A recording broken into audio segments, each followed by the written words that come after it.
Bienvenue sur Africa 24 dans cette nouvelle édition du 12-15. Voici les titres de l'actualité. Un nouvel épisode dans l'affaire du putsch manqué de 2015 au Burkina Faso.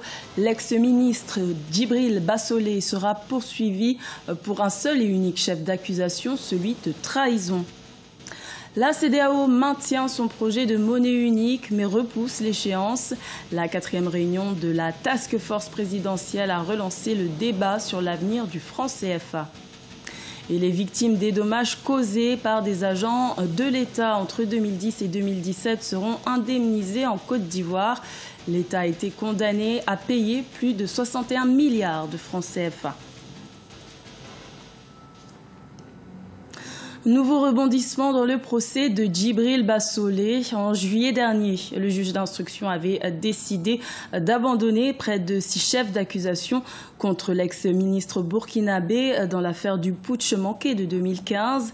Le 24 octobre, le parquet a décidé de renoncer à son appel. Il ne reste donc plus qu'une seule charge contre l'ancien chef de la diplomatie burkinabé, celle de trahison. Deogracias Podo. C'est un volte-face du parquet du tribunal militaire de Ouagadougou qui ne surprend pas pour autant l'opinion publique burkinabé. À la veille de l'audience de confirmation des charges contre l'ancien ministre des Affaires étrangères, le général Djibril Bassolé, le parquet a choisi de renoncer à son appel. Djibril Bassolé sera finalement inculpé pour trahison dans l'affaire du coup d'État manqué de 2015, la plupart des charges ayant été abandonnées. Non, à mon avis, ce n'est pas vraiment une surprise. On le savait bien que les charges allaient être émises, les investigations allaient être menées, mais devant le vide du dossier, je pense que c'est quelque peu normal qu'on assiste à ce type d'évolution. On a vu la même situation avec le mandat d'arrêt contre Guillaume Soro, qui a fini aussi de cette manière. Le 24 juillet 2017, le juge d'instruction en charge du dossier avait décidé d'abandonner une partie des charges retenues contre le général Djibril Bassolé. Il s'agissait d'attentats contre la sûreté de l'État, d'associations de malfaiteurs, de fourniture de moyens financiers, de meurtres, de dégradation volontaire de biens, de coups et blessures volontaires et de trahison.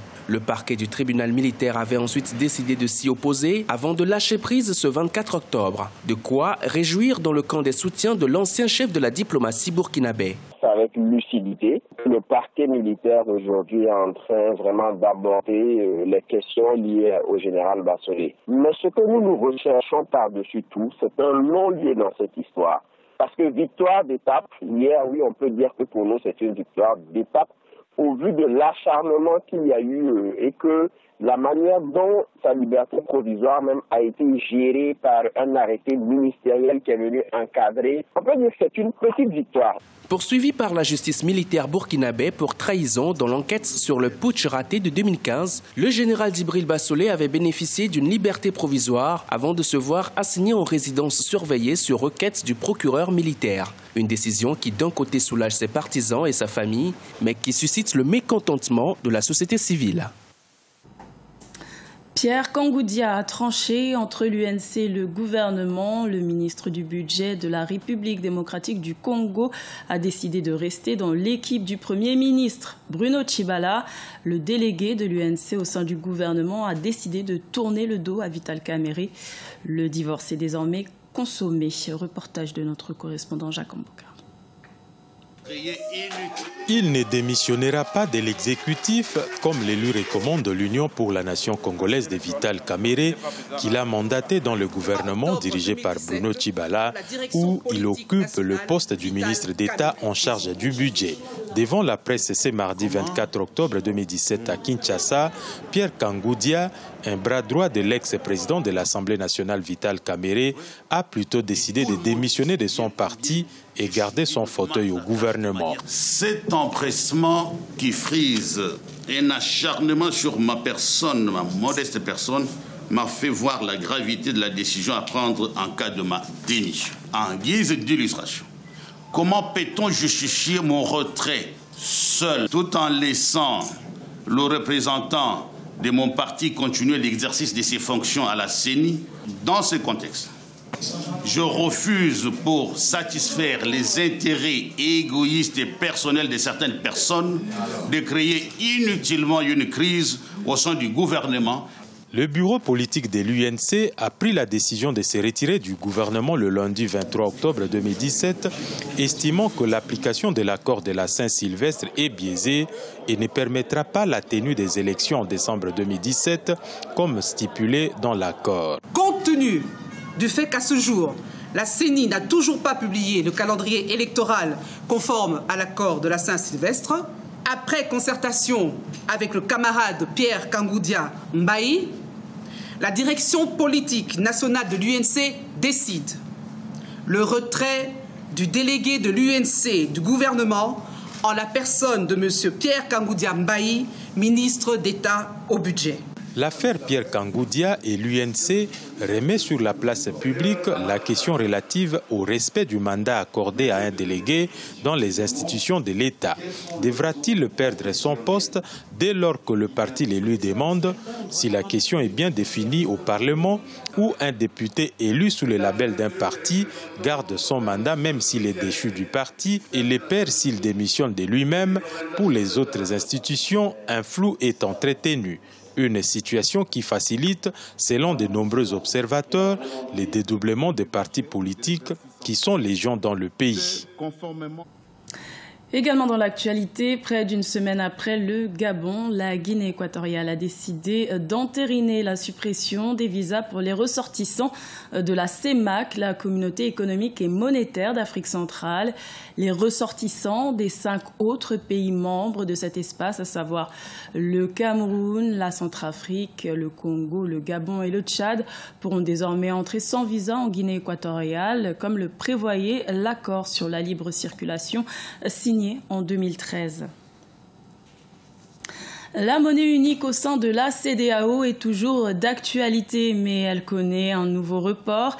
Elle était initialement prévue pour 2020, mais les chefs d'État présents à la 4e réunion de la Task Force présidentielle le 24 octobre à Niamey au Niger ont décidé d'ajourner ce projet, repoussé depuis maintenant 3 décennies.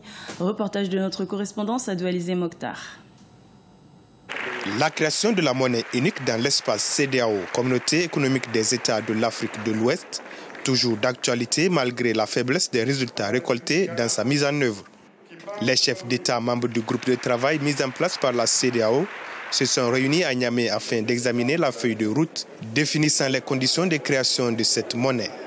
4 chefs d'État, Alassane Ouattara de la Côte d'Ivoire, Nana Akufo-Addo du Ghana, le Togolais Faure Gnassingbé et le Nigérian Mohamedou Bouhari ont pris part à cette réunion. Les chefs d'État entendent mettre en œuvre de nouvelles formules afin d'arriver à la création de la monnaie unique en 2020. Par exemple, est-il possible d'envisager, suivant une approche gradualiste, la création formelle par les États qui sont techniquement prêts en termes de convergence macroéconomique d'une monnaie unique qui pourrait circuler comme une unité de compte à partir de 2020 dans un système de compensation dont la mise en place pourrait provenir d'une harmonisation des systèmes de paiement. Nous avons déjà suffisamment d'institutions. Nous allons vous proposer de ne pas en créer, mais de donner cette tâche à l'AMAO qui, pour les ressources, verra avec la Commission et d'autres structures, avec le renforcement de capacités pour qu'on prépare l'avènement de la monnaie unique. Créée en 1975, la CEDEAO regroupe aujourd'hui 15 pays totalisant 300 millions d'habitants qui utilisent des monnaies différentes. À l'issue de la réunion de Niamey, c'est l'approche globale qui a été privilégiée. Un délai de 3 mois est donné au comité interministériel pour proposer une nouvelle feuille de route en vue de la création de cette monnaie. La Task Force a exhorté les États à prendre les mesures nécessaires, notamment le respect des critères de convergence qui permettraient de réaliser les objectifs de création de la monnaie unique de la CEDEAO à l'horizon 2020. Cette 4e réunion de la Task Force présidentielle sur le programme de la monnaie unique intervient alors que le continent est en plein débat sur l'avenir du franc CFA. Prévu initialement en 2009 puis en 2020, la création de cette monnaie unique ne cesse d'être reportée. Les chefs d'État se sont encore donné rendez-vous à Accra au Ghana en février 2018 afin de se pencher sur la question. Un peu plus de 61 milliards de francs CFA, c'est le montant que l'État ivoirien va devoir payer aux victimes des dommages causés par des agents de l'État entre 2010 et 2017. Une annonce faite le 24 octobre par le directeur général du Trésor et de la comptabilité publique ivoirienne, l'objectif étant de réparer les préjudices causés par certains fonctionnaires. Idlet Marabel Bissou. L'État de Côte d'Ivoire va devoir verser un peu plus de 61 milliards de francs CFA aux victimes des dommages causés par ses agents de 2010 à 2017. Un prix fort que l'exécutif doit payer pour réparer des préjudices causés par des fonctionnaires. Des actes qui font de ces demandes se traduisent entre autres par des violences de stipulation contractuelle et des négligences. Effectivement, l'État de Côte d'Ivoire se retrouve en train de payer plus de 61 milliards de francs CFA aux victimes des dommages qui ont été causés par ces fonctionnaires et agents sur la période 2010 à 2017. Et cela est dû principalement à plusieurs problèmes, notamment la destruction de biens d'autrui, le non-respect des délais. Vous savez par exemple que lorsque un agent de l'État doit traiter un dossier, par exemple d'un particulier qui ne le fait pas dans le temps, cela donc le particulier peut traduire donc saisir l'État en justice. Donc, ce qui fait que, bien entendu, cela entraîne des pénalités. Selon le directeur général du Trésor et de la comptabilité publique, Jacques Konan Assaoré, ces actes exposent fréquemment l'État au paiement d'importantes sommes d'argent. Pour des démolitions des biens d'autrui, par exemple, l'État de Côte d'Ivoire va devoir payer 55,5 milliards de francs CFA et 220 millions de francs CFA pour les accidents de la circulation.